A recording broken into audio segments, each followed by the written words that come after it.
السلام عليكم، الله يسعد اوقاتكم بكل خير واهلا وسهلا فيكم بتاني حلقات الاندلس واللي راح نتعرف فيها على كتير امور. راح نتعرف على البطل الكبير طارق بن زياد ونشوف شو كان وضع اوروبا قبل وصول المسلمين لبلاد الاندلس واساس التسميه من وين اجت كلمه الاندلس، ونشوف بدايه الفتح بعد تجاوز كل العقبات. وقبل ما نبدا خلونا بسرعه نمر على الاحداث اللي كانت بالحلقه السابقه. عقبه بن نافع كنا حكينا انه فتح المغرب العربي من ليبيا الى المغرب، وبسبب اخطاء صغيره ارتكبها خسر هاي البلاد ورجع عاد الفتح مره ثانيه من ليبيا الى المغرب. للاسف الاخطاء استمرت وخسر هاي البلاد وقتل بالنهاية في عام 62 هجري. ومن بعدها موسى بن نصير تعلم من كل شيء مر فيه عقبة وفتح المغرب العربي للمرة الثالثة وفتح جزر البليار، وصار التركيز هلأ كله على فتح بلاد الأندلس. كل هاي التفاصيل كانت موجودة في الحلقة الأولى ومثبت رابطها في التعليق الأول. بتمنى تساعدوني نوصل لأكبر عدد من اللايكات واكتبوا لي رأيكم في التعليقات ورح نتناقش بالقصة سوا.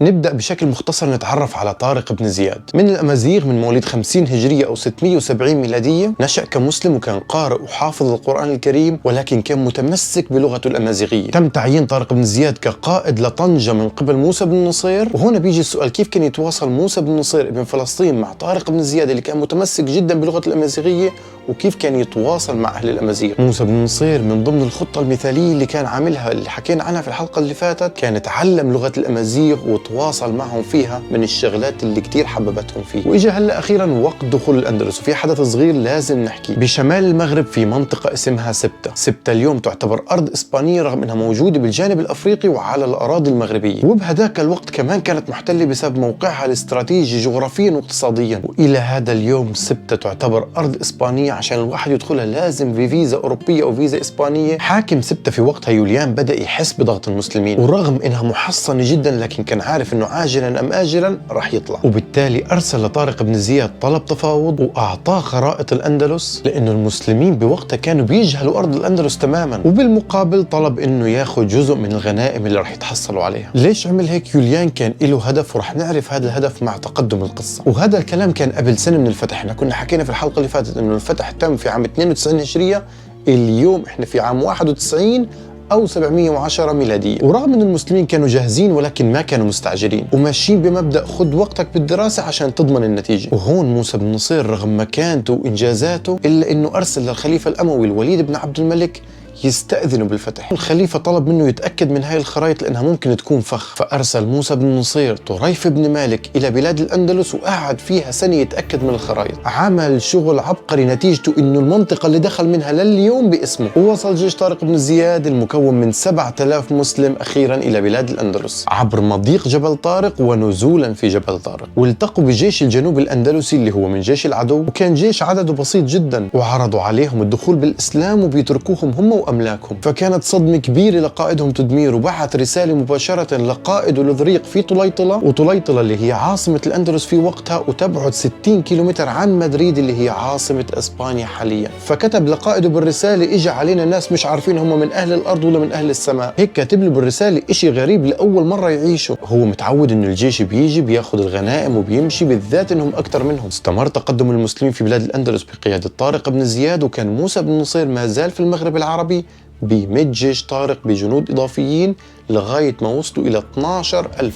ومع اقترابهم من قرطبة وصل لذريق مع جيشه بقمة الغرور وعلى راسه تاج الذهب، وأمر جيشه اللي كان أضعاف جيش المسلمين من 12,000 وجيش لذريق اختلفت فيه الروايات بين العربية والأجنبية، ولكن الأكيد كان إنه على الأقل 3 أضعاف جيش المسلمين. وبعد 8 أيام بداية بيوم 28 رمضان لعام 92 هجرية انتصر جيش المسلمين بقيادة طارق بن زياد واختفى لذريق تماما. لهذا اليوم ما حدا بيعرف وين راح أو وين كمل حياته. وإذا هيك صاروا المسلمين بالأندلس، من وين إجت هاي التسمية باسم الأندلس؟ وشو حال الناس اللي لقيوها المسلمين في أوروبا؟ كان بيحكم هاي الأرض قبل زمن طويل الفاندالز، أصولهم من الأرض اللي هي اليوم ألمانيا، وكانت تسمى مملكة الفاندالز. وظل هذا الاسم لغاية وصول المسلمين، ولكن بسبب عدم وجود حرف أو صوت الفي باللغة العربية مع الوقت صارت فاندالز هي أندلز، ومنها إلى كلمة الأندلس. وكان في كتير كلمات فيها حرف الفي، ولكن العرب كانوا يلفظوها بنفس صوت حرف الباء. والأسبان إلى هذا اليوم أي كلمة فيها حرف الفي بيلفظوها بصوت البي،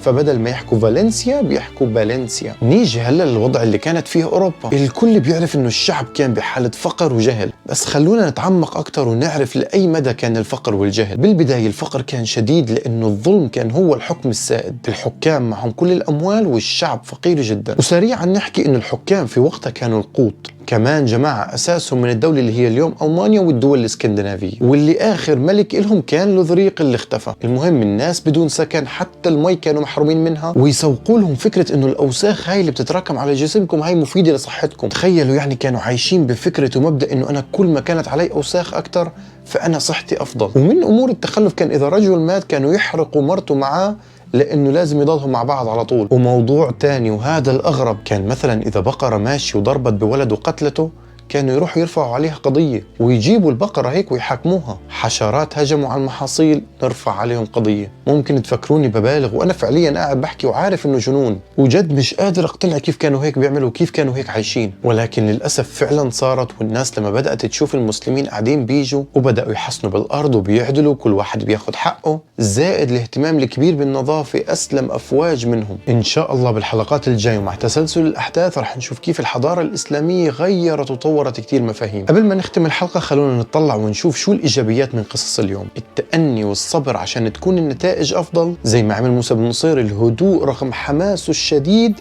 لتحقيق حلمه. بكتب ومقالات أوروبية كتير رح أحاول أحط منهم بصندوق الوصف الديسكريبشن، حكوا إنه المسلمين هم اللي عملوا البنية التحتية للثورة الثقافية اللي صارت بأوروبا. كمان شغلة نحكيها هي الأسماء اللي المسلمين ما غيروها. هم مش جايين يغيروا أسماء وينسبوا كل شيء لإلهم، لا، البلد تضل باسمها ومحافظة على نفسها، ولكن الدين والقيم اللي فيه هو اللي لازم ينتشر ويكون له أثر. الحلقة الجاي وين؟ رح نلتقي إن شاء الله في طليطلة اللي على طول راح عليها طارق بن زياد، أرض العاصمة. ليش طليطلة مميزة وليش كان مستعجل يروح عليها طارق بن زياد؟ رح نحكي بهاي الأمور كلها. لوقتها لا تنسوا تعملوا لايك للحلقة وتتركوا لنا تعليق جميل مثلكم، ونشوفكم بطليطلة. أديو.